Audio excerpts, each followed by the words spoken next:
Happy Thursday. We're back. Raised and confused. They didn't think we'd do it twice a week. They said we couldn't do it. Here we are on a Thursday. The white boys have mics. We're using them. With popped collars. With popped collars in our flannels. Welcome back to Raised and Confused, a live stream about random things in tech with Kevin Baker and Chris Bakke. This is sponsored now for real by two amazing companies. Let's give them a round of applause. Numeral.com and higheroverseas.com are sponsors of the pods. Numeral is the fastest and most accurate way to stay compliant with U.S. sales tax and global VAT. Numeral is the AI native solution for sales tax used in 70 countries, whether you're selling to customers in Texas or Tanzania. Let Numeral worry about sales tax and VAT. The Numeral guarantee is that your sales tax is filed on time or they'll pay any penalties and interest charges. Check them out at numeral.com. Guys, it's tax season. Nobody wants to do taxes, especially if imagine if you're selling minced garlic in Tanzania. Okay, someone is actually doing this.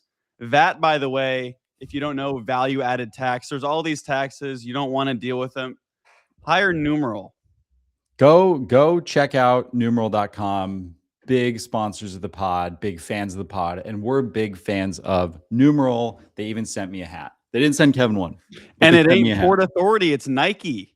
If a company is sending you a Port Authority merch, they don't care about you. Now Chris is a sponsored golfer. Yep. I'm on the live tour, baby.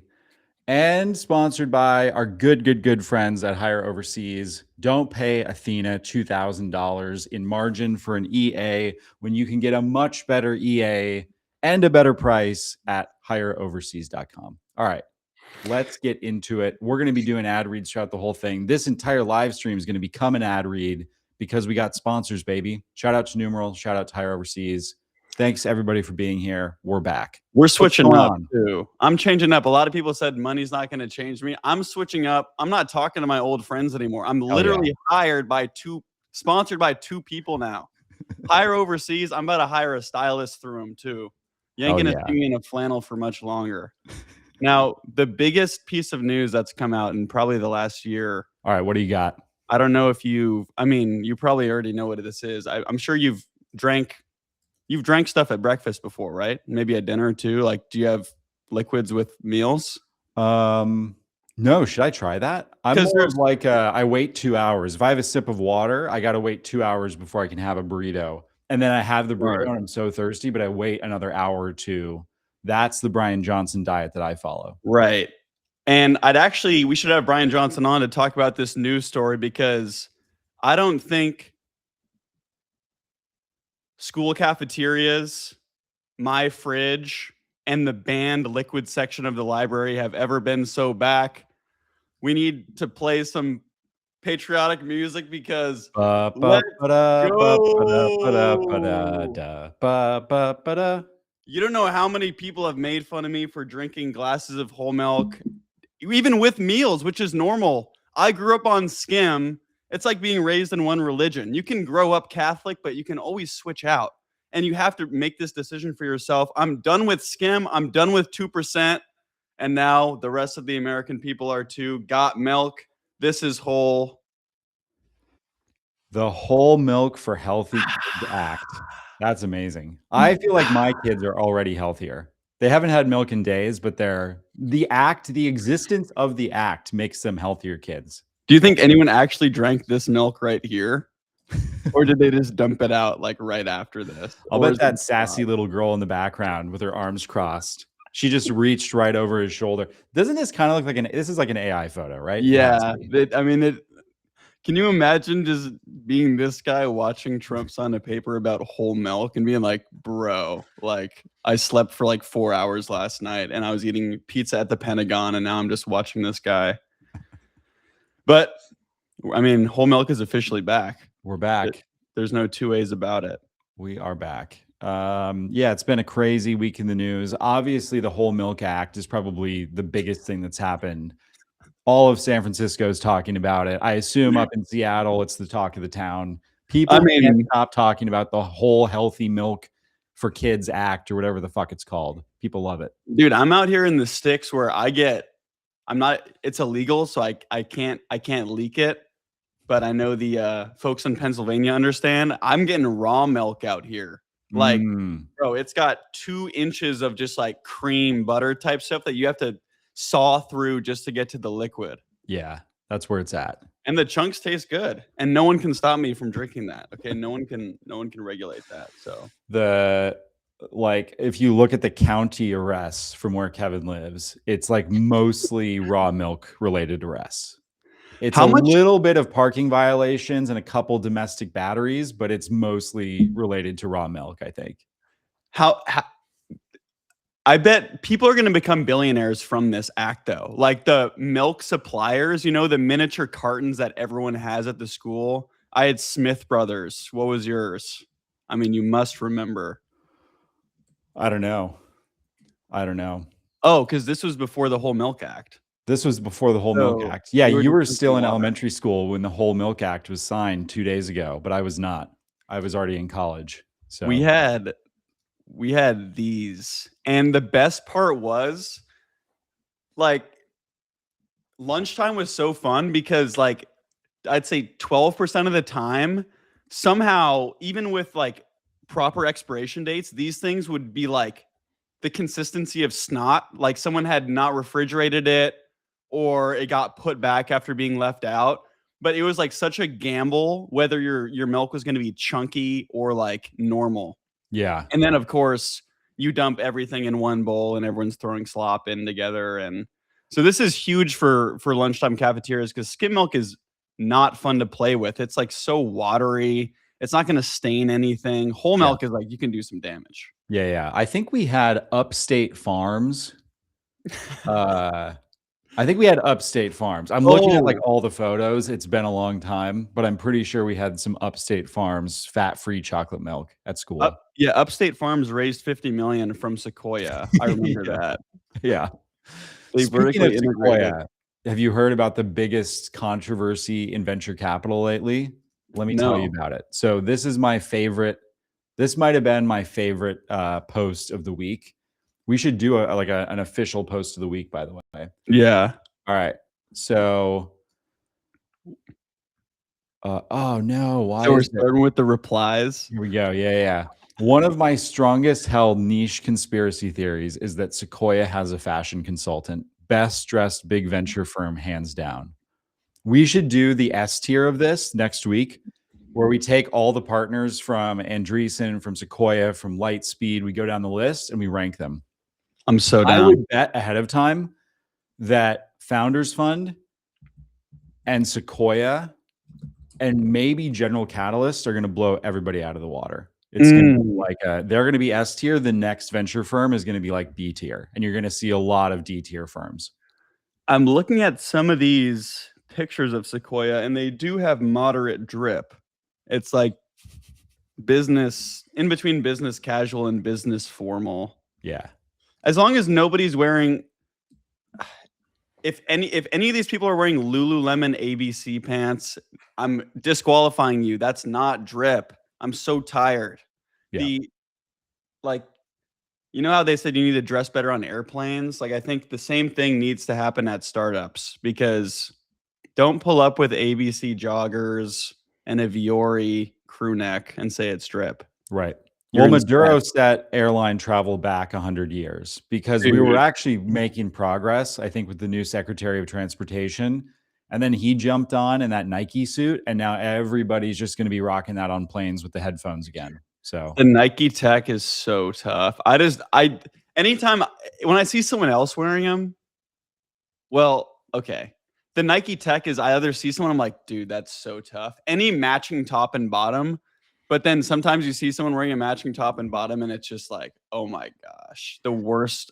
And there's no way I could pull it off unless we get matching techs for the show. I'm not gonna show it right now, but I actually have matching top and bottom, but I couldn't get the matching pants, so I'm just wearing a double XL of this jacket as pants right now.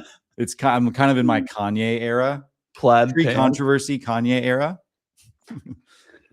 I think we need to continue aiming big here as we're filling out our sponsors in addition to numeral.com and higheroverseas.com, nike.com, Yori.com, We could just be fashion influencers. Gotmilk.com. Gotmilk.com. There's going to be a big market. Upstate Farms. Yep. This is going to be big. All right. What else has been going on in the last 48 hours? A lot, I think. There's been a lot of stuff about liquids here. So in addition to whole milk, I wanted to talk about two things. One, actually, they're two of the same, but the first one being Liquid IV, which was bought by Unilever. They buy any consumer fucking company. My question for you is: it seems kind of crazy that they had $200 million in revenue and they only got purchased for $525 million. Is that normal?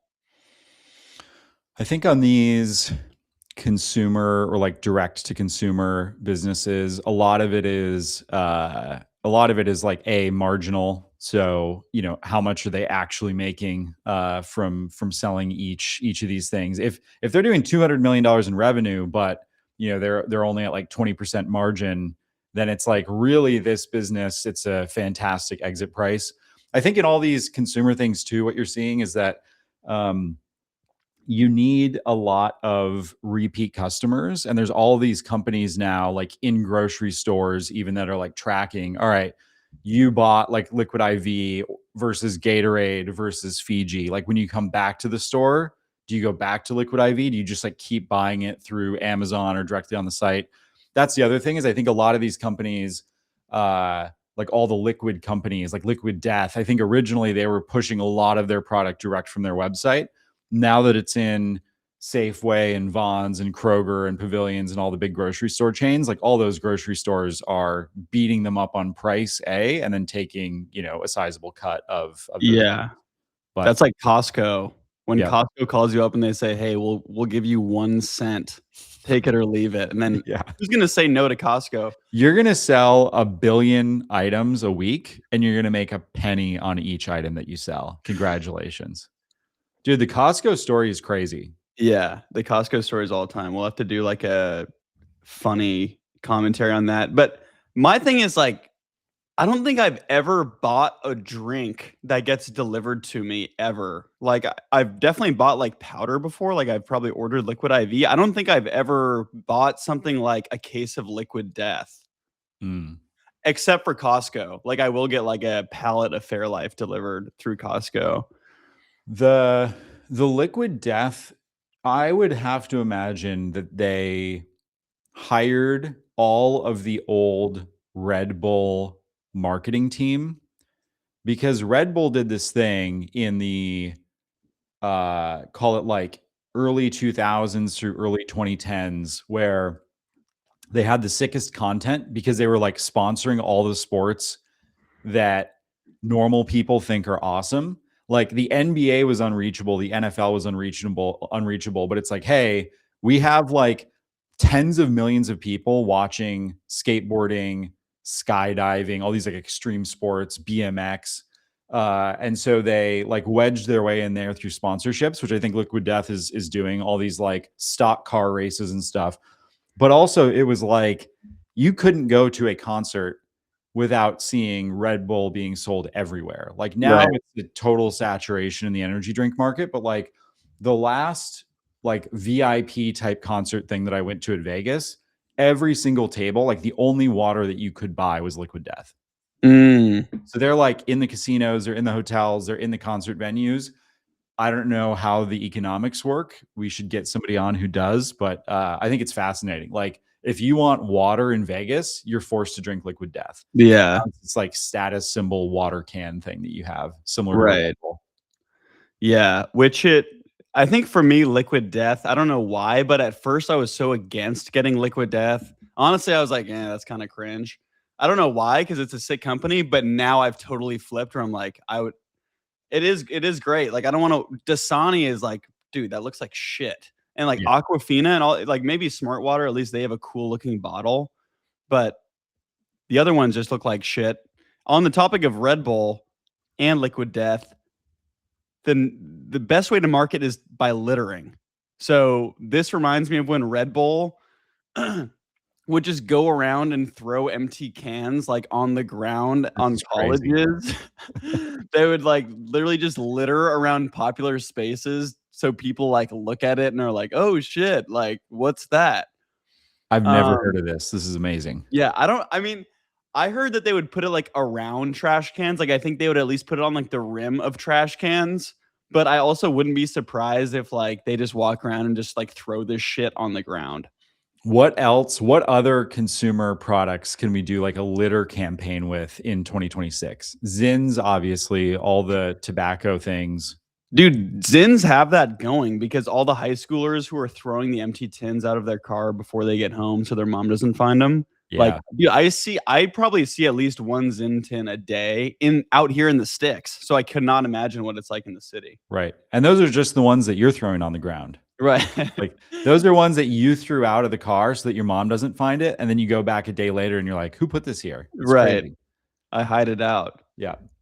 Well, I told you about my clothing marketing tactic. If I was to start a clothing brand, I would make 100 shirts and go drop them off at thrift shops around the town. And then like one, you have market research. I mean, I don't know if it's the best look to have like 5 of your shirts in one thrift shop because then people see it and they're like, "Oh my god, this thing is like a piece of shit." Maybe you do like one shirt per thrift shop, but then you get to go back 2 weeks, 1 week later, how many shirts are gone? 2 weeks later, oh, all the shirts are gone. That's sick. People are wearing your shit for free. Well, they Right. they actually paid somebody. They didn't pay you, but they're wearing your shit. So Yeah. I would. That's what I would do. That's smart. Yeah, and then you can pay the TikTokers to go in and be like, "Yo, I just copped this new Kevin Baker exclusive for only $10." And then, That's they right. put it on their little channel and it blows up. That's Yeah. right. Yep. So strategic garbage is what they called it. So this is what more people should be doing. Soon the streets are just going to be covered in. Dude, I People wonder. should I'm trying to think. Yeah, people like if you've just raised a Series B free marketing idea, what you should do is get like really sticky stickers, super sticky stickers, right? And put them on laptops and then leave the laptops in cafes so that they're like abandoned. And then the Mm, cafe owner will sell it to some random dude. And so like the person buying it gets this like sick deal on a MacBook. And they're like, what is this like Kalshi sticker on here? I can't get it off. Whatever. I got a sick deal. I'm just going to rock it. So then they're going to come back to that cafe. You do this enough times for $1 billion, you have like 3,000 people rocking your Kalshi stickers. right. Genius. This is Strategic why garbage. nobody will let me be the CMO of their company. I've got these ideas for days. Nobody will hear them out. That's why we had to start the live stream. One problem with strategic garbage nowadays is it kind of got patched because San Francisco cleans the fucking streets every day. Right. Like when I lived there for 6 months, I got like 8 parking tickets. So I just looked up how much money they make annually from parking tickets. Take a guess. The I city, how will much does the city of San Francisco make in parking tickets annually? yes, from citations and yep. Okay, hold on. I'm not good at public math. Let me see. I'm going to take a guess. I'm not going to look it up. I'm just using my calculator here. Walk us through what math you're doing. All right. So here's the math that I would say. I'm gonna go hands up so that nobody accuses me of grokking this. Shout out to Grok, big sponsor of the pod.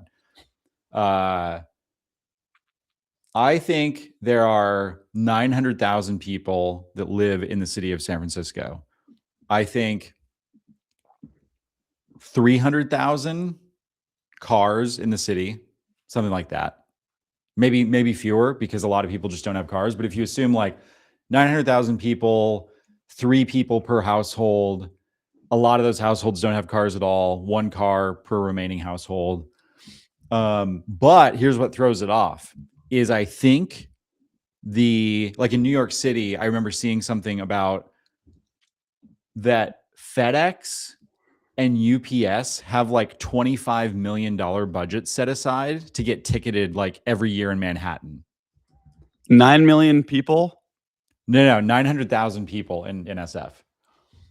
I was way off. 900,000 people. You Yep. said 300,000 cars. 300,000 cars plus 300,000 ticketable cars that come into the city from like people commuting in from the South Bay, from Oakland, from Marin, UPS drivers, FedEx drivers. So that's what we're dealing with. The area is 600,000 ticketable cars. Right. Well, I'm going to do all this, and then the number is going to be like 100x off. Okay. 600,000 total 600,000 ticketable cars. I think each car, just on average, everybody gets. Man, that seems like a lot. I'm just going to go and say I think each of those cars gets one ticket per year. And it's going to be super skewed because like when I lived there and I had a car, I never got ticketed. But then like if you're doing street parking, you're getting like 14 tickets a year. Right. I think it balances to like 1 to 2 tickets per year. And average price of a ticket is what? $100? Is $80? Yeah. Does that seem right? My tickets were like 90 to $100. I'm gonna say let's call them $90. So 600,000. So 54 million times 90. $54 million. That seems like a big number, but I'm just gonna go with it. That's my number. Here's the big reveal.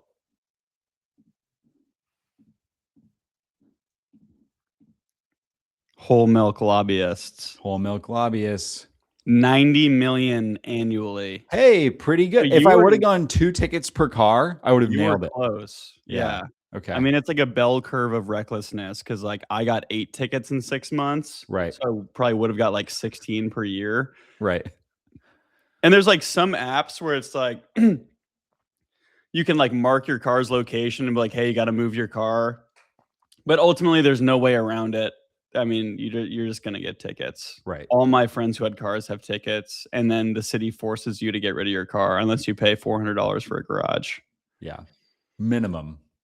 Yeah. That's like a cheap deal. One thing I thought was interesting for similar to Liquid IV is Pedialyte, how like 30% of Pedialyte's customers are now hungover adults. And then Gator Light got in the market. Have you seen Gator Light's like rip off? There's the economy around hungover people is so big. So Pedialyte was like a baby like rehydration like formula. Right. And then it like blew up on Reddit. Everyone was like, dude, you need to get Pedialyte when you're hungover. And then of course people use Liquid IV. Now there's like standalone hangover products. But dude, you cannot use like at the gas stations and stuff, they have like hangover cure, but you cannot be drinking that. Like if you pulled up to the hungover couch football with like a hangover drink, right, bro. Yeah, if you pull up and get one of those little over the counter gas station hangover drinks, you might get like a 48-hour erection. Yeah. Yeah. You're like, oh no, I bought the wrong one. Fuck. No. Yeah. So I thought hangovers were interesting. Shout out Kevin. Shout out Dennis. Shout out everybody else in the chat. Welcome back. Chat us questions. Chat us stories that you want us to riff about. We've got stuff lined up. We can always use more. I mean, we've mainly been talking about raw milk this entire time. Raw milk if and you're joining tickets. A few minutes late, you haven't missed much. Also, speaking of 48-hour erections, this old interview with Sam Altman came out about him on this thing, Armada fan nail. Do you know what this is? No. And then everyone was saying that this is like AI generated, but it's actually just really old. This is some like sleeping. It's some like supplement that like keeps you awake. And now people have these conspiracy theories that all like the tech elites are using this stuff. Prevents daytime sleepiness. In this clip, Sam is like, the guy is like, how many good hours do you have per day? Like, obviously it varies. And he's like, well, if you take armodafinil, it's like 20. So who knows if he's like a paid sponsor, but apparently this is it's Chinese peptides and whatever the fuck this is. What What okay, Nuvigil? I mean, the thing is if you're taking something, if you're ingesting something that could be the name of a new Pokemon character, you should think very carefully about that. Right. Yeah, I can't believe pharmaceutical ads are still allowed in the US. It seems insane. It is pretty insane. Like, it's crazy that there's so much regulation. I mean, I think it's a good thing, but it's amazing, like, how much regulation there is, like, 0 cigarette ads, almost impossible to get an alcohol ad through unless it's, like, Santa Claus who's towing a sleigh of beers, like, for some reason, And you that can't Coca-Cola drink. style thing is, like, fine, yeah, but you can't show people drinking it. Um even like online ads, just like so much regulation. And then every ad now is just like, yeah, go ask your doctor about this, go ask your doctor about that. I think we might have covered this at some point, but like there are, I think the average, there was a Wall Street Journal thing about this. The average senior citizen is on like 7 prescriptions at once, which is Yeah. probably like some of those are good, a lot are bad. And I think it was like 10 or 15% of seniors who are on Medicare plus Medicaid, where they can monitor the purchases, are on 15 or more consecutively. So it's Yeah. like 10, 15% of our seniors, something like that, that are taking 15 prescribed medications on top of vitamins, other stuff. And now with all the online stuff, like we talked about last week, you can just ask an AI and it'll just prescribe you shit that your doctor doesn't even know about because you're not even going through like a formal healthcare provider. It's And these wild. elderly people aren't even vibe coding apps. So it's like, what's even the point of all this Yeah. stuff? Modafinil, that's right. Modafinil. The UK, you can't advertise foods that have high sugar, fat, or salt until after 9 p.m. So the UK doesn't fuck around because, like, the one Super Bowl commercial I remember, which I think was last year, was the Nerds clusters because I'm like, dude, those are so fire. Yeah. Like, I literally forgot all the other ones, but I only remember the Nerd clusters commercial because they're so good. Yeah, I remember as like a 5-year-old, I would see Snickers commercials and I would do armed robberies at convenience stores to get Snickers because my parents wouldn't let me have them. So that's good. I think the UK is like protecting, vulnerable young people by making sure that everybody's asleep by the time they're running Nerds Clusters ads. That's good. Right. Yeah, exactly. This is R-rated snacks. Should we go over let's quickly go through these 2025 Super Bowl commercials and see if there's any controversies. OpenAI, they totally fell off. I haven't heard of them in forever. C Spire, what is that? C Spire. Home fiber internet. This seems Oh yeah, pretty 5G niche wireless because they're network. only in a handful of states. I think, oh man, my camera's glitching out. This website is crashing my computer. I think it's interesting that Wait, are these for the upcoming? Are these the those are ones that debuted in 2025. February of 2025, or are these for the upcoming? 2025. Okay. Yeah. Um the big wireless providers do this cool thing, like AT&T or T-Mobile, pretty much all the big ones offer these crazy licensing deals to like influencers and creators, and they say, "Hey, like Chris, you should launch Baki Wireless and just use our services, and you're just a rapper on like T-Mobile's coverage, and we'll give you a cut of like whatever business you bring." Oh, crazy. Yeah. Interesting. All right, so we got Squarespace. So this is for the Super Bowl Oh, 60. this is coming up. Yep. OpenAI returns with a 60-second Super Bowl ad.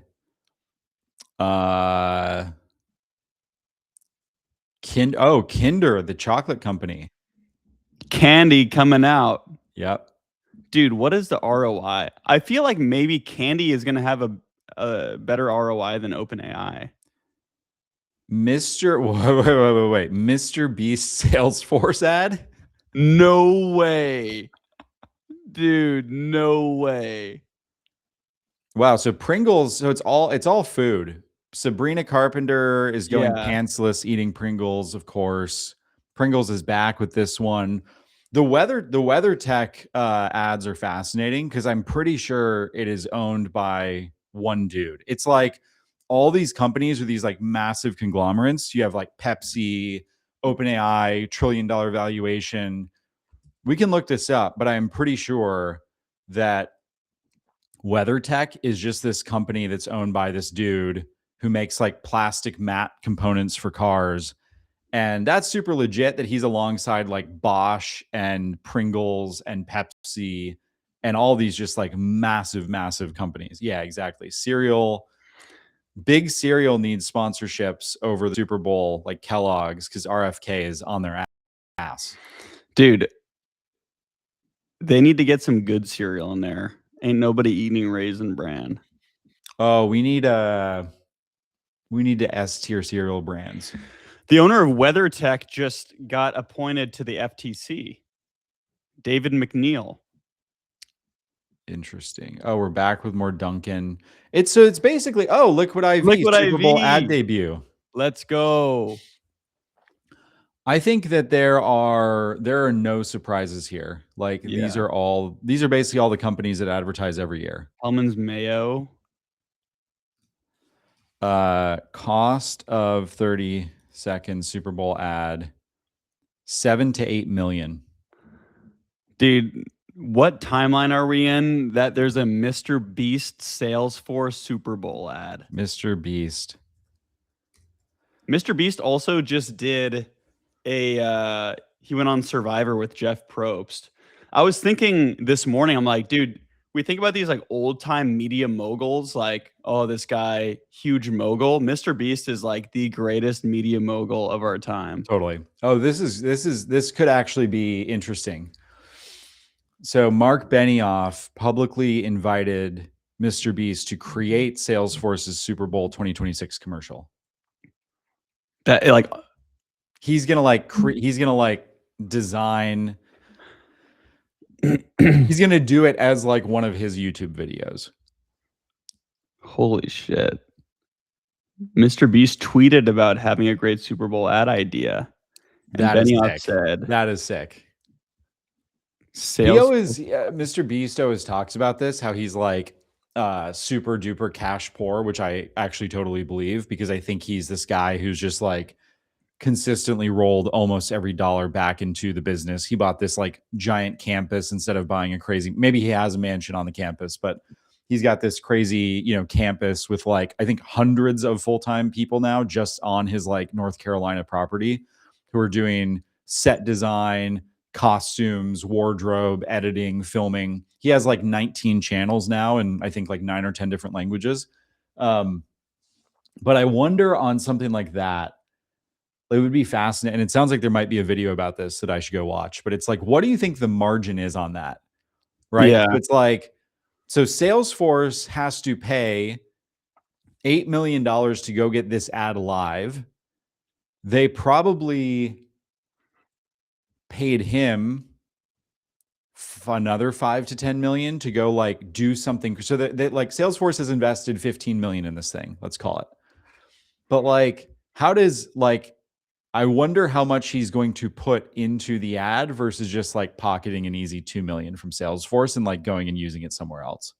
Dude, I bet he's gonna barely keep any of it. I bet he's just gonna go insanely ham on this commercial and then get every single company to like use him for their ads.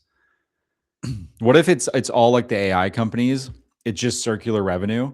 Like they pay Mr. Beast $7 million and he just buys a it's just filming him buying a $7 million Salesforce license. And it just goes right back to the company. Dude, Feastables was on the front page of my Amazon, but Mark Benioff, I really I really admire this guy. One, for the Mr. Beast thing, but two, I saw this from on TVPN. He said he got the idea for Salesforce when he was swimming with a pod of dolphins in Hawaii, which I don't know how you like construct that idea in your head when you're swimming with dolphins, but I mean, just an epic guy. Also, he just looks hella chill. I was looking through the billionaires list the other day and trying to decide who looked the most chill, and it's easily between Mark and Larry Ellison, who looks like a super villain. Like, Right. dude, Larry Ellison could easily be a Disney super villain. Shout out to Oracle, big sponsor of the live stream. Oracle.com, Salesforce.com, numeral.com, higheroverseas.com. All of our friends. Thank you, Jake Paul. Speaking of campuses with creators, he bought this massive ranch in, I think it's in Georgia. It's like 36. I gotta look. I think it's like 36,000 acres. Yeah. Yeah, I 40 million. Okay. appreciate his brother Logan Paul, who's like selling this $6 million Pokemon card, and he did this interview and he was like, "Oh, why are you selling the $6 million card?" And he was like, "Honestly, I just spent like way too much money in the last year and I like need cash." And he was just very upfront about it, which I appreciated. I always get him and Jake Paul mixed up, but like they're both off like buying properties in Costa Rica, and yeah, Jake's doing this track. Yeah. What's the deal with this ranch? 6,000 acres, $40 million in Georgia. So I saw this news a while ago and I was like, damn, he's just going to build a compound. But now he's saying that it's going to be like a private member resort with a landing strip and an F1 track. And then like people can build houses on the track, kind of like these private ski resorts. It's a huge mistake. He's going to lose a ton of money on it. Not sponsored by Xfinity, but look, I mean, this track is insane. This is right after he got his jaw broken, but he also won like $80 million. Yeah. So honestly, the next episode we should do at Jake Paul's ranch and see how it is. Oh yeah. Let's do we it. should get it. Let's get a corporate membership. Well, I think we do it Nick Shirley style, and we just show up. Right. We say, "Hey, I think there might be fraud here," and then he's like, "What's? No, there's not." And then we go, "Oh, we thought there was. Hey, can we come in and do a live stream?" Where's all the members? Yeah. Where's all the houses? That would be good. All right. What else? I feel like there's been a lot of news. There's been a lot of news. There's just been a lot of news in the last 2 days. A lot of things have happened. The timeline never sleeps. In addition to, oh, did you see? Yeah, this I thought this was a niche. This was a niche banger from our boy Jack Rains. Shout out Jack Rains. Shout out Slow Ventures. Big sponsors of the pod. I think that there are these companies like Zero GPT that are doing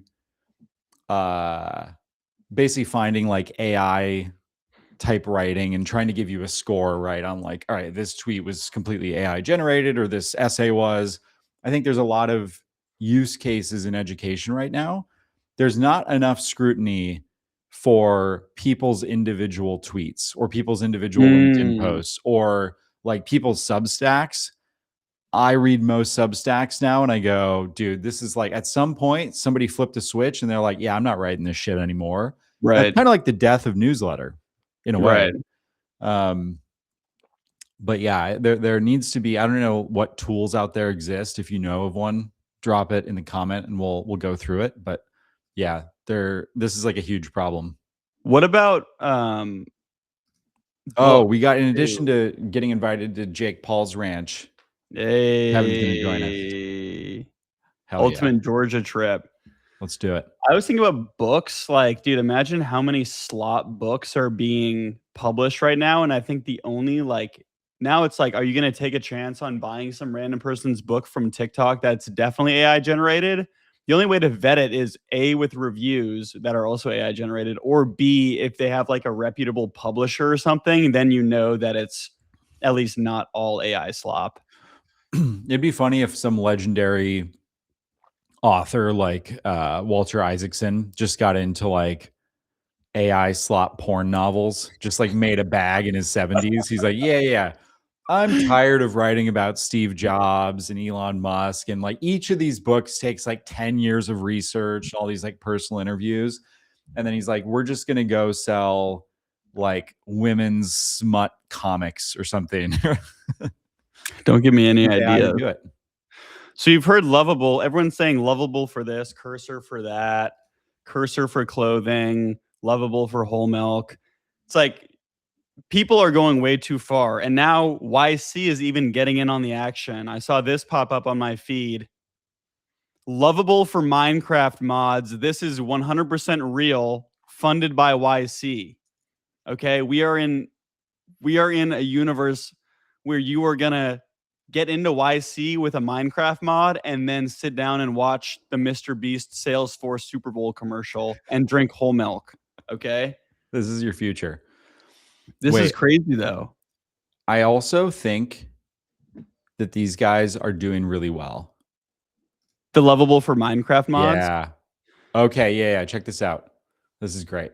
I mean, dude, half of someone's gonna make it if they were making like I know a couple people who were making like $5,000 a month in high school from Minecraft servers, and all those people have gone on to be like very successful. Right. So somebody had this take of the same company, Lovable for Minecraft Mods, Summer 24.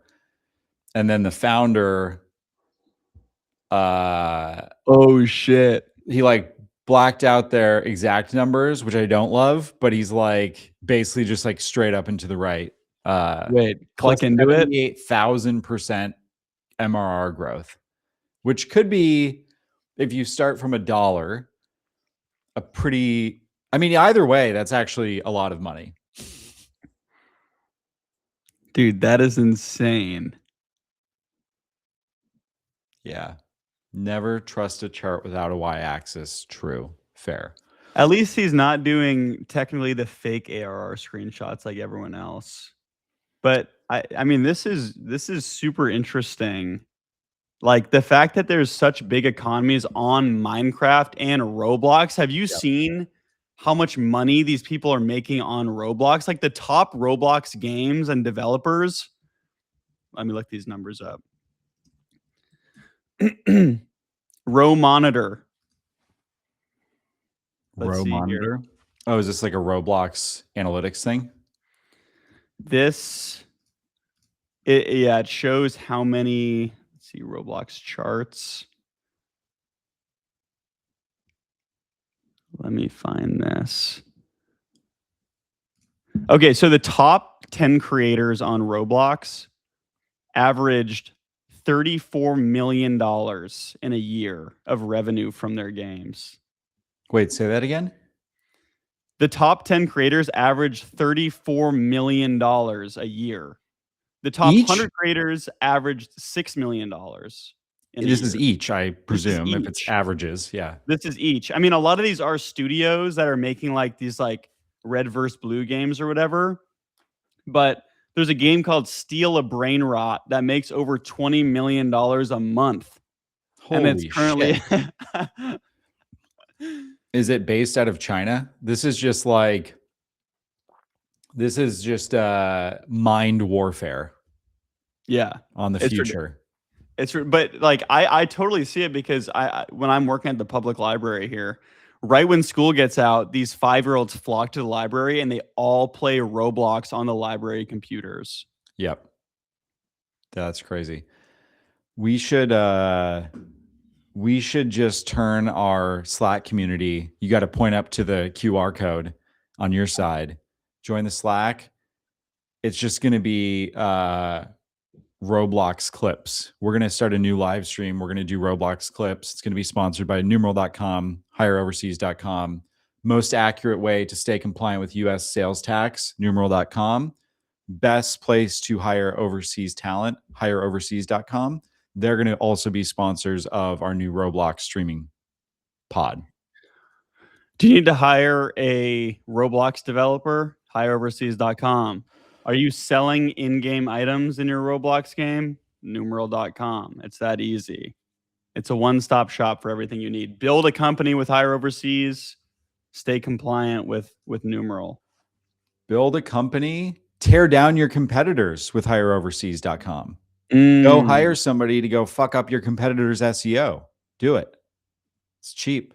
It's high quality. I've used them. Yeah. Did you see this is becoming a real problem, I think, which is holy shit. Last night or yesterday, I guess this is yesterday afternoon. So this is 2:43 p.m. Pacific time. The poly market was up to, I think it actually went higher than this, but they kept like stacking it. And I bookmarked this one for the stream. It crossed 50% chance. And then some guy, it was a guy because women don't gamble like this in a degenerate way. They gamble on other things such as Candy Crush, perhaps. But some dude put like 200 grand on the U.S. striking Iran last night. I saw that. Like he had just made the account. Right. So everybody's like pure insight, like nobody's going to lose 200 grand about this. And I was like refreshing the Wall Street Journal as I was like putting our kids to bed, being like, when is it? But then I was like, wait, it's like morning time there right now. This is come and gone. Right. So, Polymarket got it wrong. Shout out to Polymarket, big sponsors of the pod. We need to start going on the Polymarket and Kalshi websites. Yeah, let's do Here's a tweet that I saw about that same thing. So, yep, someone had just made an account and this was about the Maduro thing, but same deal. Someone just hopped on. They're like, yep, 30K one day before Maduro gets captured. They won 400K. Then it comes out. They say DJT identified who this was and put him in jail. And the Polymarket account got deleted. So now the government is coming out and like being like, yeah, no insider trading. Because, I mean, it must have been a government insider who did this. Dude, this is wild. They literally found the guy who bet on the Maduro thing and then put him in jail. How reliable is Predictfolio though? Is this like it's supported by that's funny. It's like supported by these comments. President Trump's comments were not about Polymarket. These were in response to an FBI raid of the home of a Washington Post reporter as part of an investigation into a government contractor who has been accused of illegally retaining classified materials. The account, oh, here we go. Let's see what Grok says. A Polymarket bet did win 40K. However, no reports confirm arrest. Okay, but the account link does return. So that could have been somebody just got away and deleted the account. Yep, or changed the username. But yeah, it's gonna be. I guess it's probably like legitimately, it's probably worth some amount of U.S. budget doing things like flipping the odds on Polymarket to say that we're going to strike a country when we're not, just to keep everybody on their toes. Right. Like, we got to talk about, dude, we got to talk about someone in your past business. You must have seen all the things about the previous opendoor founder. Yeah. Starting the company, right? Replace real estate agents. Right.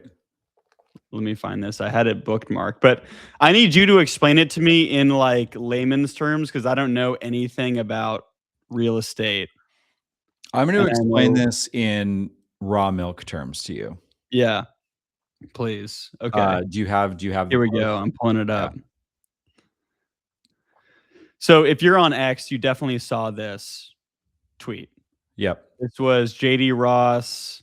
His last company replaced real estate brokers. Now with coverage, raised $42 million to replace insurance brokers.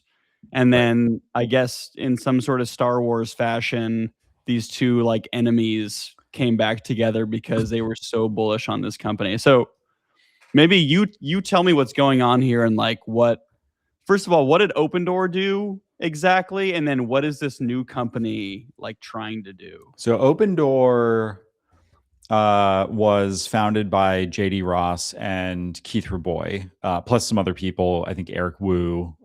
There were actually many co-founders, but Keith Raboy, the legendary venture capitalist, has incubated a bunch of these companies, including opendoor.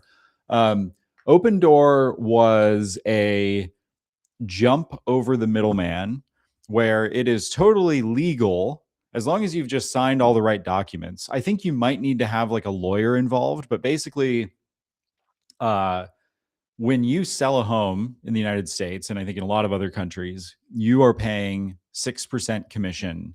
3%, half of that goes to the buyer's agent, 3% of it goes to the selling agent.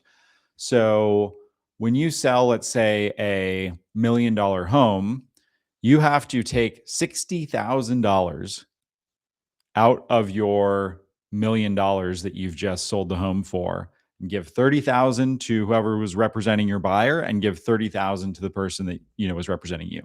Generally, I think over $1 million, or maybe now it's like $2 to $3 million. I think a lot of times these fees are like 4 or 5%, but still, I think when we bought our house in the East Bay, we wrote like a $250,000 check to the brokers, which is Dude, that fucking is nuts. insane. And this is like legally required. Like, do you need So it's brokers? not. That's the thing, is then what some savvy people were doing. So my former co-founder, who was shopping for a multi-million-dollar house in Austin, Texas, what you could do is, generally all sellers retain a seller's agent. So you're on the hook to pay like the 3% commission to them, seemingly regardless. But on the buyer's agent side, like if you think about buying a home, you have this person who's walking around. If you really don't know a market, I think that they can be quite valuable. But yeah, for most people, a buyer's agent is total like legal robbery, basically. It's like, when I bought this house, I found this house on Zillow myself. I was like, I like this house. I like the location, good school district. It's right next to this like trail that my wife wanted to live on. So I was like, all right, this seems like it's going to be the house. I literally had to like ask my buyer's agent to go get me a tour of this house, and then paid her $130,000 for unlocking the door. Great. Yeah, that's so what Opendoor did is they said, hey, all this brokerage shit does not need to exist. Anyways, what my co-founder was doing was sort of an early version of this Opendoor thing, where he just paid a lawyer. He toured all the houses himself, and then he just paid a lawyer to do the documents. And so instead of paying like $100,000 to the seller's agent, $100,000 to his buyer's agent, he paid like $100,000 to the seller's agent, and then like $4,000 to a lawyer. So he saved like 90 grand by using a lawyer to do this. But I think a lot of people are uncomfortable with that.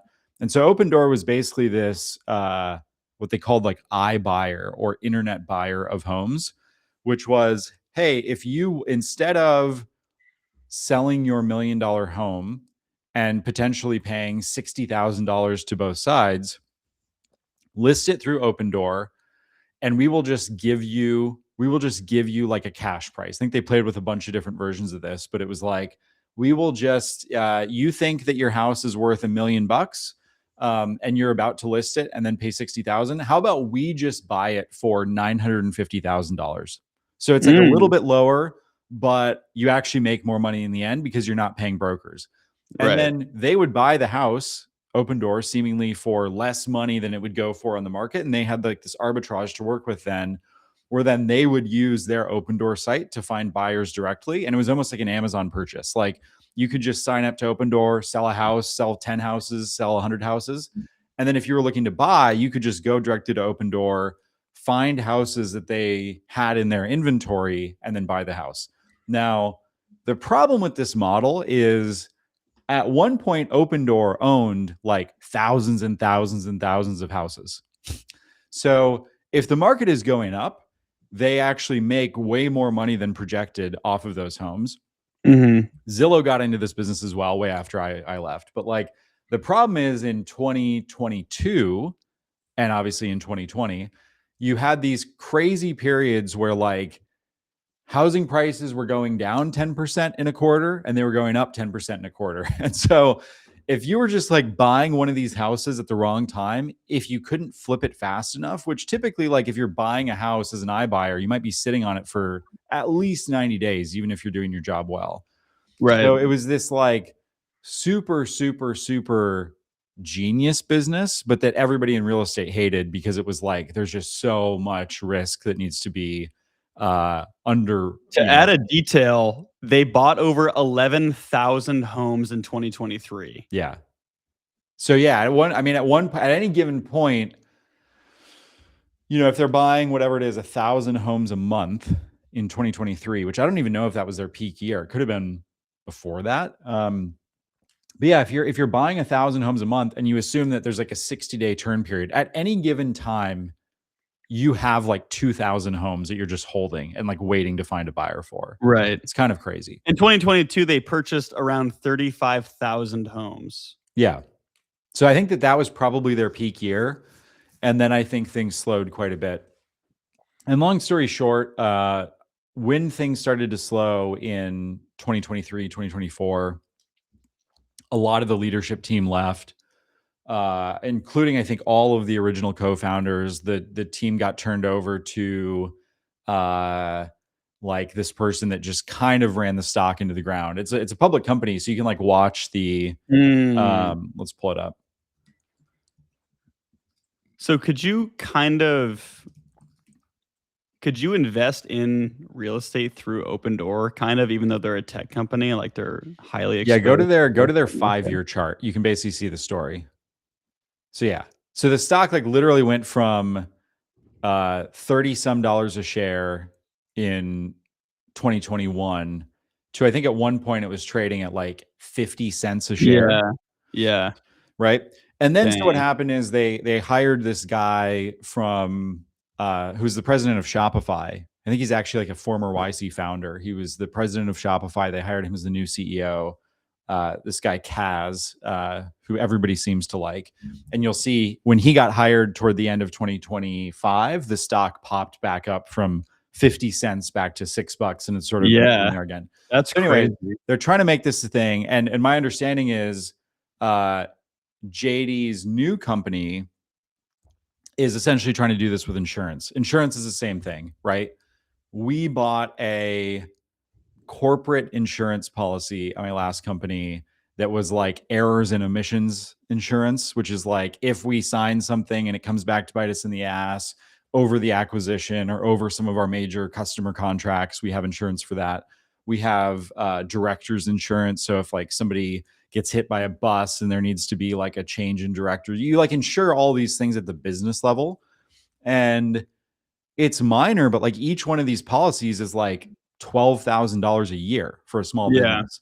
And so part of this is like you have these companies that are raising $5 million seed rounds, like what we did. And we just didn't really think of it. We're like, well, the cost of doing business is you pay your insurance company $12,000 here, $8,000 for that thing. You end up with like $30,000, $40,000 in annual insurance, sometimes around like a Series A, which is nothing. Yeah. And a huge part of that policy gets tied up by brokers who are basically like brokering both sides of this, like finding you the best policy. And so my understanding is they're trying to basically create this like wholesale market where like you can just go direct and they will like directly underwrite you without a human in the loop. But so it's like Corgi, like we talked about on Tuesday. Is it similar to Corgi where it's focused around business insurance? And like, I think so. Dude, brokers are getting fucked. I mean, there's like, I saw a stat where there's more real estate brokers than there are houses in the US because it's just like kind of like anytime I get super depressed, I'm like, dude, I should get a real estate license. Cause it's like such like, you're like, think about it as, oh, it's such an easy job. You make all this money for not that much work. This is actually interesting. So Kevin Runyon just said, when I was 16, you could buy a bond instead of ongoing auto insurance. That's crazy. That's crazy. It like an auto insurance is a whole fucking scam. It's nuts. It's like, even if you own everything outright, like you buy a car for cash or you're renting a home, you have to have renter's insurance usually in order to get a lease. If you buy a house for cash, you need, you're paying out crazy amounts. And, here in California, it's basically, it's like next to impossible to get insurance in certain counties, to the extent that the state of California had to literally step in and was like, if we want people to be able to buy nice homes here, we have to create like a California guaranteed insurance program, which is a whole separate nightmare. Like when the Palisades fire happened, you now have people that are like negotiating with the state of California directly over their like $10 million mansion that burned to the ground. So that's Right. going to go well. But yeah, it's a racket. That is insane. Crazy. But yeah, what's the company? It's called with coverage. It's called With Coverage. Yeah. Let's see exactly what they do. I was looking at Roblox server revenues. Nice. Well, everyone's focused on business insurance. The real play is just to vibe code Roblox servers and make $20 million a month. Exactly. Dude, I wanna. Do we have more small, interesting startups we want to talk about? Because I have one that's run by a friend that I want to give a shout out to that I thought was pretty sick. Let's see it. Let's hear it. All right. So I don't know that this has been, I don't even know if it's okay that I'm talking about this, but I'm just going to give him a shout out on the stream. So this thing is finishthis.com. You can go and check it out at finishthis.com. It's like super early prototype. I think I was one of the early users with a couple friends.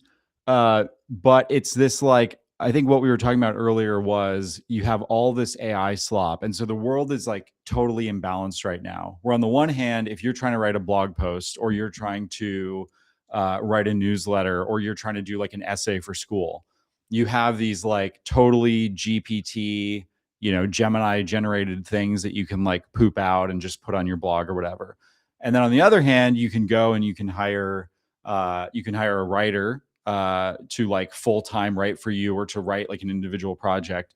This I thought was like a pretty interesting blend where what I've been doing is taking my newsletter, my blog posts. I've been basically like using some mix of like Grok plus Chat GPT plus like Claude to like generate all of this content.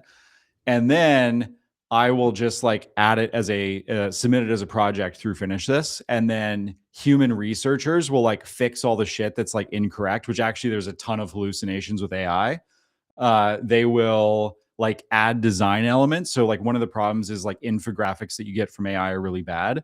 So basically instead of, going and paying like $1,000 to have an article professionally written, there's this in between where it's like I'm paying essentially free, like a couple credits on one of these AI sites. And then I think I've been averaging like $100 in like professional writing plus research plus design, in some cases like adding video to it. I think there will be a lot of successful companies that are like bridging this gap between the limitations of AI today and like humans should actually be using more AI. So like when you're researching, when you're coding something, like presumably, I don't know, but on the background of this, all these experts have their own AI tools. But I think that we are like a long way off from like just pure play writing in GPT being excellent. But this is sort of like bridging that gap and super interesting company. Totally. Yeah.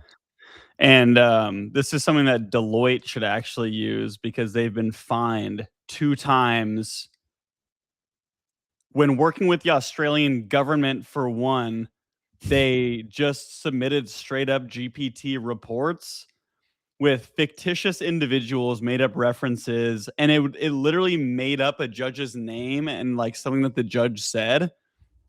And this has happened twice. So there's this one with the Australian government, and then there's this one with like one with the Canadian government too, where they're just like not even fact checking shit. That's and hilarious. and just submitting it. So this is happening. There was also a funny case of lawyers in court who like submitted some totally GPT thing, and then the judge was like, "This isn't real," and they're like, "Oh shit, we didn't check it."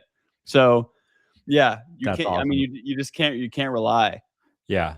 But it is pretty crazy. Wait, big. so the fines were like under $500,000 though, even though it was just like they're just totally misleading people.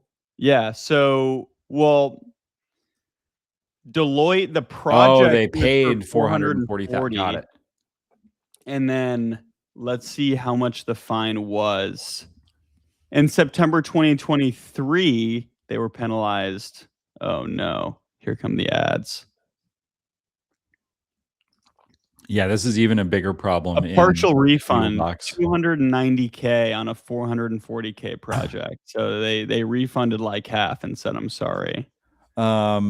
That's like So a pretty slick way to pocket 200 grand though. that's tough. That's what you got to do. Yeah, exactly. This is a total and complete rounding error. Okay, this one, not a startup, but everyone is trying to see how smart their baby is going to be now. So at this Whoa. dinner in SF, because what else do you talk about at dinner? And what else would you want to talk about than someone's embryos? But it like shows you a bell curve and is like, your baby is going to be this smart. But my question is, what do you do if your baby is going to be like below average IQ? Like, I don't know. I doubt CRISPR can do anything like this yet. So I started looking into this, and there's all these companies coming out about looking into how smart your baby is going to be. PGT, the most powerful genetic predictor of IQ. This company, Harrisite. But apparently, Harrisite customers can boost the expected IQ of their children by up to 9 points by selecting the right embryo with the highest COG PGT score. This is Which crazy. Wait, so what's this, the company that does this? Is through a company? Oh, it's so through the company? So Harrisite is these, it shows you like these polygenic scores, and like you can like analyze your embryos. I guess this guy for COG PGT is like, hey, Harrisite customers, you can now increase it by up to 9 points by like using our shit and selecting the best embryo, which I don't know the Crazy. first thing about embryos, but look at all this data about your baby. Do you want to know this? No. This is just like fucking people wearing a fucking heart monitor and nose strip and like all these monitors all over your body just to realize like you slept like shit. It's the same thing where it's like your kid's going to be just average and not very athletic. It's like, how does that make you feel? Would you Right. rather know that or not know that? You know? And then so we're in the age of too much information. Correct. There's way too much information. Just That's chill the insane. fuck out. I also think like if you have a belief that something is true, or if you see evidence that something is true, I think that more and more there's fewer people that question things, which is also dangerous, right? And so you have, as a new parent, you have this like beautiful kid coming into the world. And even if you kind of go, yeah, I'm sure that's probably bullshit. If some fucking app that you pay money for tells you like, dude, your kid's gonna have an IQ of 88, that sticks with you. Right. And so I don't know, how does that affect your parenting? If in the back of your mind, you're like gonna read the kid a book, and then you're like, well, it doesn't really matter anyway. Probably won't Like, ever learn how to read that book, yeah, exactly. you know? Exactly. On that, so like you can see like how smart your kid's going to be, and then maybe you get some tips based on like their IQ and like what they're good at, and it's like, hey, maybe you read him this book. We talked about this a while ago, but dating apps are getting crazy, out Yeah. of control. So the known dating app uses voice AI, but my idea was that I don't get, well, like Hinge's tagline is like the app meant to be deleted, which is obviously great for marketing. And it's like, yes, I want to delete this app. But I was thinking, like, why don't these dating apps, after you find someone and you're like, yeah, we're dating, it knows all this shit about you. Couldn't it transform into like a relationship like check-in or coaching app? Or do people not want to do Totally. that? Like, I feel like there's no reason why you can't, especially these dating apps, the new age is getting all your info. Right. Yeah, I think a lot of people have tried. I know of a founder who sold a company to Shopify, who lives in Santa Barbara, who was running this company. I forget exactly what it was, but it was like, it was sort of an early, I think he started this in 2021. It was sort of a like, everybody in an existing family or relationship can like sync calendars. Like there's definitely communication problems in every relationship, right? And so it's like if you have a company, everything is built around like Slack messaging and a calendar, and it's like, oh, I can't make this meeting time or whatever. But that doesn't really exist for relationships or families. And so he was trying to kind of build something that's like, okay, like this night is a good night for date night, or like just as a reminder the kids have this thing, or just as a reminder like we're trying to do a family vacation, we have 3 months to plan it, but we need to like book shit today. So it's kind of this like planning communication. I thought it was like an interesting concept, but I mean, it's like for both dating apps, like we talked about brokers being terrible at most of their jobs, which I think is true for most things. Like I think that I would guess that there's more money being spent on professional paid matchmakers than ever before. Right. Totally. On one hand, which is like this, like the whole matchmaking thing was not a massive industry, I would guess, until dating apps came about. And it was almost like the success of dating apps has made everybody so depressed as to like what their expectations are going to be coming into a new dating app, where you're like, fuck this, I would rather just pay somebody 30 grand to go find me my future wife or my future husband. So you have that on the one side, and then I would also guess like with the rise of all things mental health going online, you have probably a bunch of like AI therapy companies that like couples are using, or that like individuals are using. And like in some cases, the advice is really good. And in some cases, it's terrible. And people are Right. getting, like psychosis from being like, why can I not find a girlfriend? And they're just like asking like Chat GPT this shit. Right. So Yep. I totally agree. And I think these new age apps are like trying to be, it's like half like matchmaking, and also just like the date economy is crazy. Whereas like half of the dating app is like, oh, I want to find someone to marry. The other half is like, I tell my friends like, just fun. Like just go on a date. If you're in a new city, you'll find a good restaurant. So these folks are combining like the dating app, but it's also, they partnered with, I think, like Open Table or like one of these like restaurant reservations, also scheduling. So it's like if I'm talking to a girl, it's like, hey, you guys should go to like this Mexican restaurant. How about 6:30 on Tuesday? And you like propose the date time, book through. So I can only imagine how much money they're making from like affiliate stuff like that, maybe sponsored restaurants. yeah, Here's like the craziest part. It's like talking first, which is very smart. No one wants to like type shit. right. But this is an example of one of the prompts. If I asked your ex, what would they say dating you was like? And then it's like these religion apps that we talked about on Tuesday, where it's like this guided meditation, kind of introspective, but it's like, oh yeah, my ex would say this about me. And apparently you talk to this thing for like 20 minutes for the onboarding. We And should then, do a live onboarding as like the worst guy in the world and be like, well, my ex wouldn't be able to say anything because she has a restraining order against me. Next right. question. Yeah, this is So for sure getting lost in the tech. so this gets you set up, and then ask known. It'll like show you a person, and then you can ask this app about like, so what's up with this girl again? Oh, she grew up in Seattle. She sounds great. Love that she's also from Seattle. So I don't know. I mean, on one hand, I love it. On one hand, I love to hate it. But I think they are onto something with like the setting up. Here we go. Like, see, Oh date yeah, that's interesting. here in San Francisco. You can plan a date. You can say, I have doubts. And the best part is that the feedback compounds. So after I go on a date with someone, they say, let's recap what was good about them, what was bad about them. They use that feedback. So if I go on a date with a girl, she says, he was so rude to the waiter and his breath smelled like shit, then the next person who I go on a date with, it'll be like, here's some things we know about Kevin. He might be like rude to the wait staff and his breath sometimes smells like shit. I'm not even exaggerating here. Like this is restaurant reviews for people.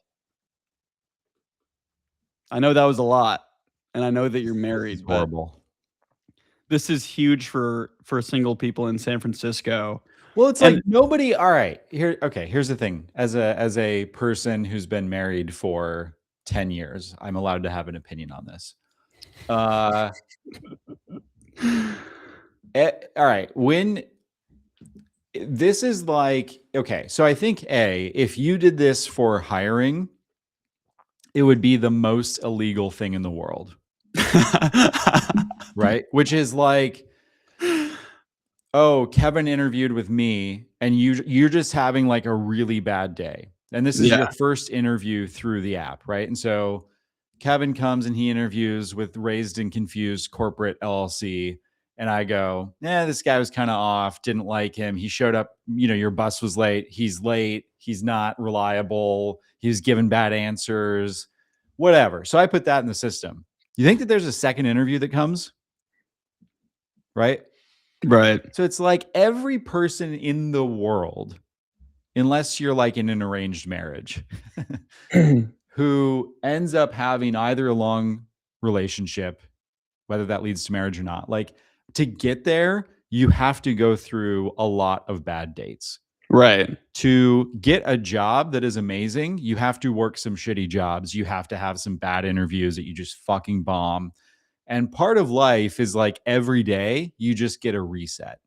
Right. So this is like fucking all of that up. Right. Problematic. You can't escape the one date where you forget deodorant and then you also spill spaghetti sauce all over your date. Yeah. That's gonna Santi haunt said you. there's going to be an app to create a girl with AI, and that it finds. This is very true, actually. I think this is coming. Yep. Right? People are going to like be able to design their dream person, which you can already do with AI. And what's going to be interesting about it is people are going to be wrong, right? Yeah, you don't know what you want. And Yeah. I was thinking about this in the car and I was like, I definitely shouldn't say this publicly, but now that we have sponsors, Shout out. I feel like I most took our men in the ticker world. away. How do we get our ticker back?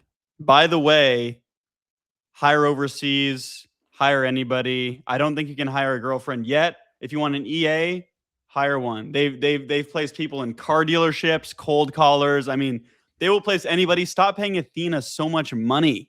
You can get a better hire. Numeral, what are you selling? Pay less taxes. Stop killing yourself over taxes.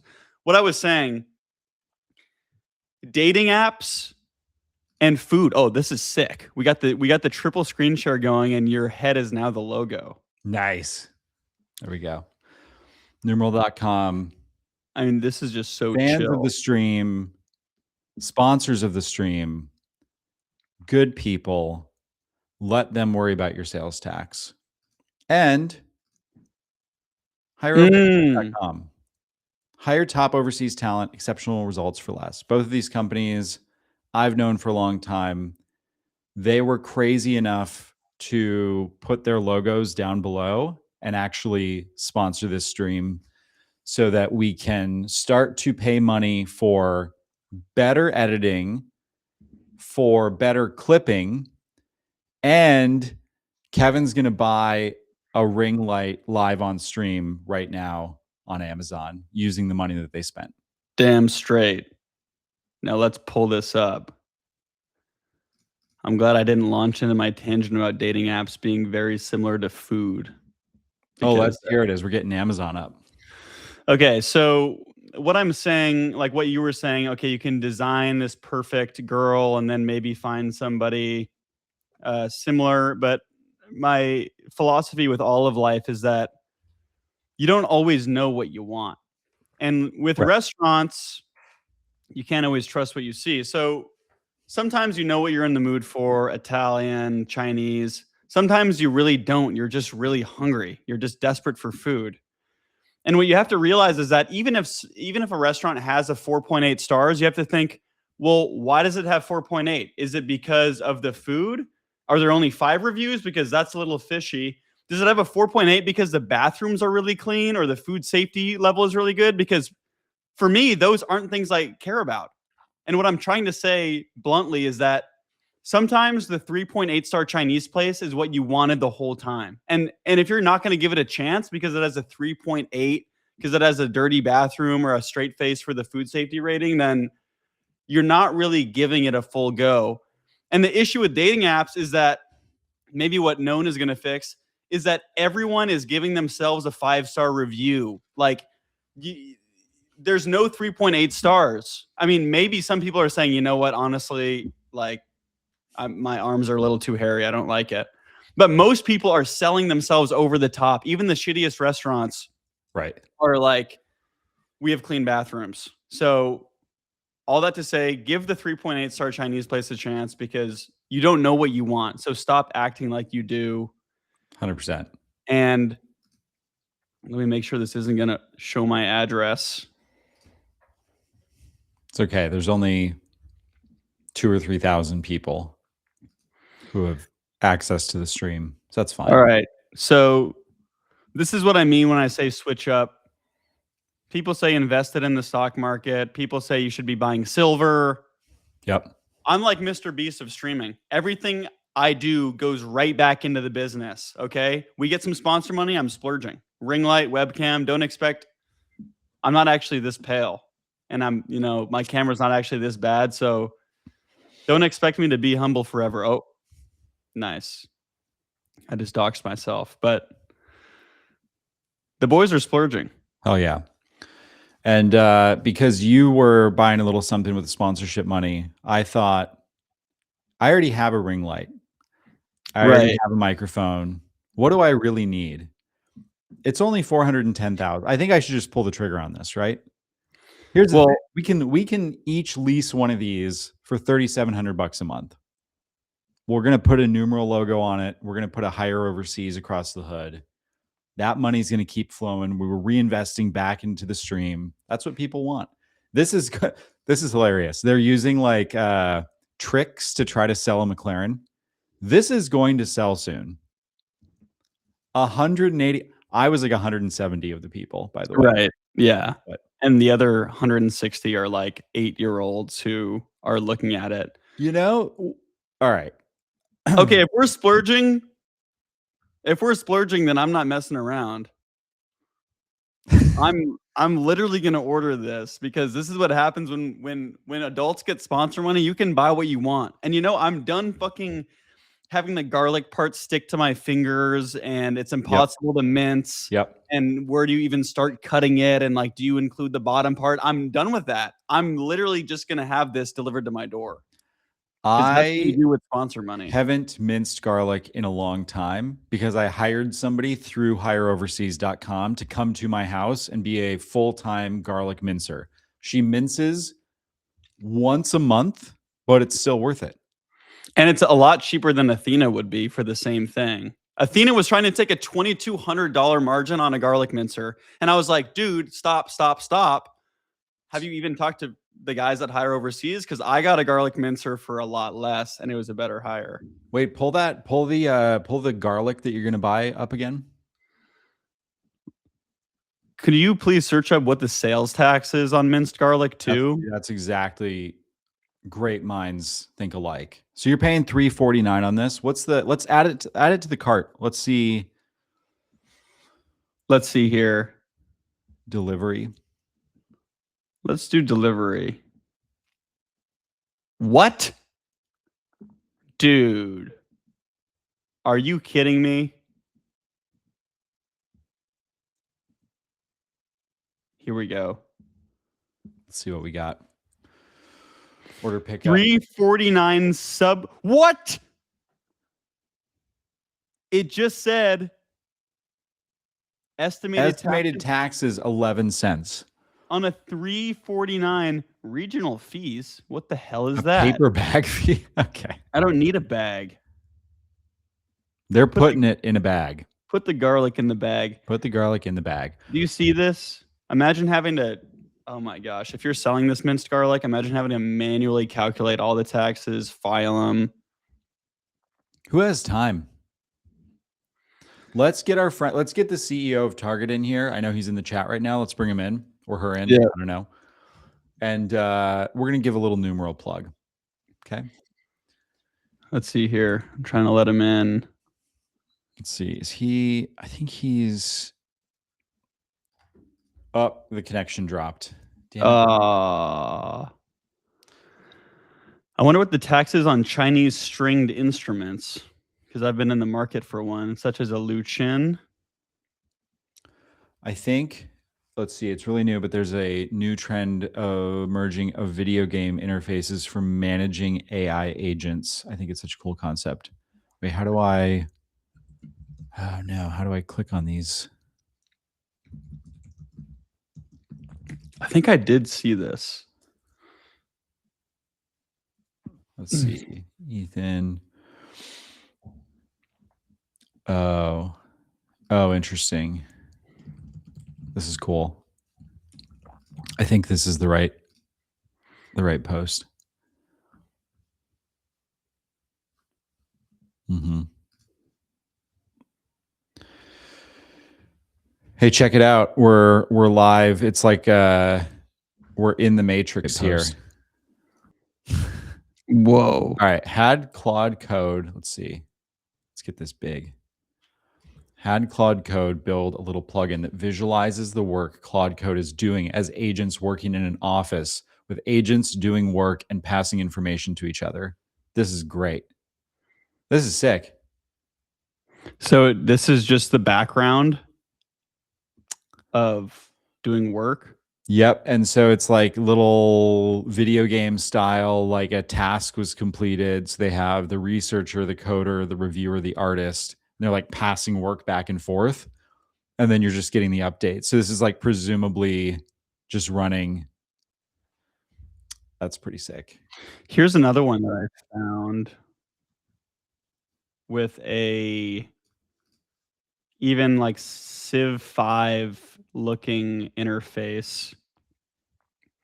Agent Craft. Orchestrate your agents with your favorite RTS interface. So I guess these are people's AI agents doing work. Front end design tower. Claude chatting. At your command. Dude, All that's right. crazy. I would like legit pay money if somebody could hook my agentic workflows up to Oregon Trail or Roller Coaster Tycoon. Either game is acceptable.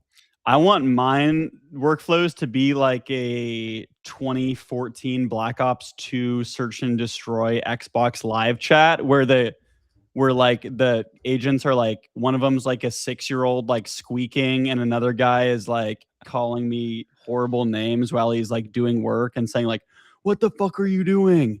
Totally. But we're forgetting that Meta was the original purveyor of this idea, except instead of AI agents, it was your actual coworkers you could see doing work or lack thereof work. And this was the product of $90 billion. It's amazing. Like, I mean, how did this not work? Don't you want to sit here? I think it would be funny to using your VR goggles, like pull up to this seat in the metaverse and then just try to like order drinks in the middle, like just pretend it's like a bar. Be like, yeah, we're gonna do 2 daiquiris with a rum floater on top. And people are like, this is a DEI meeting. I have no idea. And then they have to like try to find the button to kick you out and just go like room to room at your company trying to order like a Bud Light until you get kicked out of every single virtual conference room. That reminds me of when in college all the classes went online. There were like very few barriers to entry. Like people wouldn't even require passwords in their classes. So everyone was just joining random classes and trolling as much as they possibly could on Zoom, which is what I assume would happen with the metaverse. But I think it brings up a good point with the VR goggles. Like we kind of talked about, maybe you could like drive these delivery robots, or you could be in one of these home robots. I think the interesting thing is the most fun VR games, like I went to PAX Video Game Convention in Seattle this past year where they like unveil new technology. And I literally played a fast food simulator in VR for 80% of the time I was there because it was so fun. Like you're like, it's literally fast food VR where you're flipping burgers and doing fries. And I could imagine a future if robots don't do it yet, like I could be in a robot at Pizza Hut in a VR headset, like with controllers, but actually be in the real world at Pizza Hut and like make pizzas and like ship them out. And for me, it's fun because it's like a video game, but it's also actually making pizza, Yeah. right? This feels like it's preparing us for a future that we're all inevitably going to have. It's like, listen, you think your life is going pretty well because you're getting paid to stream on Twitter and LinkedIn about random shit in tech. Well, let me tell you where the world's going. You are ultimately by age 36 going to be working at Burger King. So, what we're going to do is help you develop real life skills in 2026 that once AI takes your little stream and takes your company and takes your job and can invest better than you, so the returns in the US stock market are 0% or negative every year, and you're just constantly losing money to inflation, and you have a minced garlic addiction and you can't stop buying webcams and minced garlic, you are going to work in a Burger King. And the fast food simulator is going to teach us all how to do that job in the next 4 years. When people say go to trade school, this is what they mean. Right. People used to say go learn how to code. Now learn how to flip, buddy. Right. Have it your way because you're the one in the kitchen making the food. I thought where you were going, which is also interesting. So what you said is fascinating. Like you can go to the restaurant, you can like be waiting for the food, like pretending to cook in their kitchen. What if from your house, you could put on the VR, you could select the restaurant, you could make it, but they have like if you pick, Wendy's in Orcas has a Optimus robot in their kitchen now. So you're actually, you're the one making your own food. Right. And then the Optimus walks it out to a little delivery drone and then zips it over to your house. So in like 3 minutes, you're eating a spicy chicken sandwich that you made from your living room. Right. Boom. Wendy's, sponsor of the pod. Right. Someone's going to take this fucking idea. Okay. I think we need to end the stream now and go lawyer up and get this idea locked down. We need to patent this. Okay. On drones, before I forget, because there's this one last thing I have to show you. I do think drones are the future of like so much. Everyone knows Amazon delivery is going to be done through drones. I personally think that IRL streaming, like get rid of your camera guy. You can have a personal drone follow you around. People think about drones for home security, and that's what this company Drone Forge does. And this wasn't even, I don't know why this came up on my feed. This ad is also pretty terrible. But they're saying everyone's going to have a drone, and if someone's breaking in your house, it doesn't even shoot them with pepper spray, which is like what I would want to do, but these guys just make drones and say they can do anything. So are you going to hire a drone? Why do you have to have the little, what's with the box with the antenna? Like what is that? Yeah, I don't know. I got this music.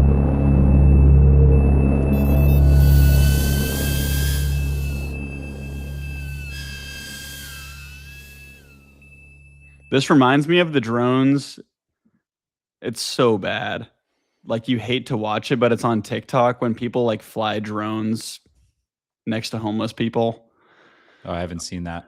Yeah. Okay. We can't talk about that. We have sponsors now. That'll be on the second stream. Yeah. I mean, the drone should mess somebody up if they're coming in your house. It shouldn't just chase them and take a picture of them. That seems silly. Minced garlic. I wonder what the sales tax on drones is like. I mean, there's for sure going to be cases of people buying that product attaching their own can of bear spray to it and things just going horrifically wrong. Where like some UPS guy is pulling up to your condo and trying to deliver your minced garlic that you just bought from Target and just getting bear maced right in the fucking face. And they're going to sue the company. They're going to sue you. They're going to sue whoever makes the little box with the antennas. And those people are all going to need withcoverage.com for insurance. Right. We also have to start looking at Kalshi or Polymarket so they sponsor us. Yeah, let's do it. We got to manifest that. Then let's bring someone from the government on and live trade on Kalshi while they talk to us. Yeah, we should definitely have the Pentagon pizza tracker. We should have a ticker in the background. Yeah, I'll work on that. Hopefully they have an API. Yep. All right. Is that a wrap? Is that a wrap for the day? I think that's a wrap. We cover all the stories. Good day. We're already at almost 2,500 people just on X. Another probably 2,500 on LinkedIn. Hey, shout out to LinkedIn for having the worst fucking streaming experience on the internet. Big ups. You guys have 34,000 employees and the streaming numbers are like 1/100th of X. Good work. I think it's literally because you can't even have a mini player. Like you can't even scroll LinkedIn and have like a stream in the bottom right corner unless I'm stupid. But like the whole point of streaming is that it's a passive endeavor. It's like you throw in a stream while you work, you throw in a stream while you scroll social media. On LinkedIn, like people have to sacrifice everything and just put it full screen if they want to watch it. Kevin, Onion, thanks for being here as always. Santi, thanks for being here. Who else is Dennis? Shout out Dennis. Dennis is in the chat. Ed Dungan's in the chat. Shout out, gentlemen. I think just one. Let's see. I've got one more thing before we go. Have you ever heard of this company? It's called Numeral. Someone mentioned them. I was buying minced garlic at Target in Bellingham, and the sales tax was like 11 cents on like a $3.49 purchase. I was like, dude, that seems absurd. I'm glad I'm not selling that and I don't have to track it, especially with the value added tax. I couldn't imagine. Yeah. And then someone was like, well, are you serious? Like, have you not even heard of numeral.com? I was like, no, what's numeral.com? They were like, I'm surprised you haven't heard of them because they operate in 70 plus countries. They're the fastest and most accurate way to stay compliant with US sales tax. They're already working with 2,000 companies. I was like, what type of companies? They said the fastest growing venture-backed startups and e-commerce brands. I was like, well, do they have like any guarantees? Like, what if the sales tax isn't filed on time? They're like, dude, I seriously can't tell if you're fucking with me because Numeral will pay you any penalties and interest charges if it's not filed on time. I said, this sounds way too good to be true. Do I have to call somebody? What's the catch? They said, no, you just have to go to numeral.com. That's crazy. Is that what this is? Yeah, that's exactly what this is. That's what I was going to say. That's crazy. Damn. You beat me to it. Yeah. Real story. So, and then I got one other company. I'm not sure if you've heard of these guys. It's called hireoverseas.com. Oh, and yeah. So I heard about these guys because I was paying some real dumbass like $6,000 a month to be my assistant through a different site. Yeah. And the Hire Overseas guys were like, hey, do you have an assistant? And I was like, yeah, she's not that great. I'm paying like $6,000. They're like, hey, do you know she only makes like $2,000 and the company's taking like $4,000 margin on that? And I was like, oh shit. So then they said, hey, we can help you get an assistant who's going to be much better than any of these other guys. And I guess they hire for super boring businesses. They do EAs for startup execs. They're working with us on this live stream to do a bunch of clipping and editing. Their creative team's amazing.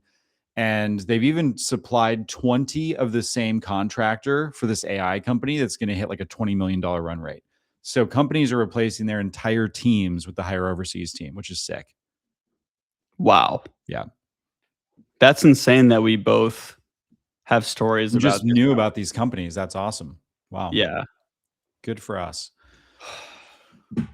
All right. Well, shout out the sponsor. Shout out dating apps, whole milk, Shout out to Polymarket, future sponsor of the stream. manifesting. Polymarket.com. Go lose your life savings or don't. Polymarket.com.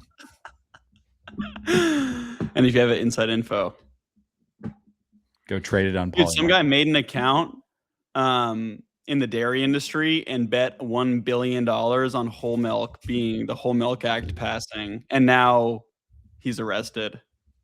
Yep. Yeah. Every day is some new nightmare. Welcome. Welcome to the stream. Yeah, I mean, I think next Tuesday, so we're going to do this Tuesdays, Thursdays. Next Tuesday, we need to pull up Polymarket and Kalshi. Yep. We'll just do them back to back and we'll look at like the craziest shit that people are betting on. Because there was this thing of like, I forget, and we'll save it for the next stream, but I think that there was a story that was like in 2026 or in 2025, the odds of Jesus Christ returning were like 95-5. So you could earn 5% on your money by just betting that Jesus is not coming back this year. It's pretty good. Like a bond. Yeah. Except we need to read the fines. We need to go into the fine print there, because if what if we vote yes and Jesus Christ comes back from injury, right? And or you just say, no, I'm him. Right. Exactly. This happens every day somewhere around the world. People go, it's me. And then maybe one of those guys maybe he has come back and everybody's like, yeah, okay. Yeah. We don't know. Yeah. The market's just never going to resolve. You know who we need as a sponsor? The Vatican. Dude, the Vatican, there's I think a board of directors of the Vatican or something. One of the investors in Hollow, the Christian religious app that might or may not sell your data, one of the investors, now I have to look this up, is like connected to the Vatican. And I think the Vatican VC, Vatican Fund. Okay, so it's this guy, Hollow Invest. They raised a 40 million Series B from Peter Thiel, which is pretty good, but also Scott Malpass, being the only American appointed by Pope Francis to sit on the board of the Vatican Bank. So the Vatican is like kind of investing in stuff. That's okay. We're adding this to the list for next week. We are going to do a deep dive on the Vatican Bank. Let's see what else the Vatican Bank has invested in. And numeral.com, higheroverseas.com. If it's not Christian Mingle, I'm going to be pissed. Yeah. Or Farmers Only. Farmers Christian. All right. We'll save it for next week. Keep your guys' eyes peeled. This is wild. Thanks for being here. It's a lot of fun in the chat, as always. We will see you next week. Bring your whole milk. Bring your raw milk. Run from the cops. Chug it on stream. Let's go. All right. Everybody have a good Thursday. Later.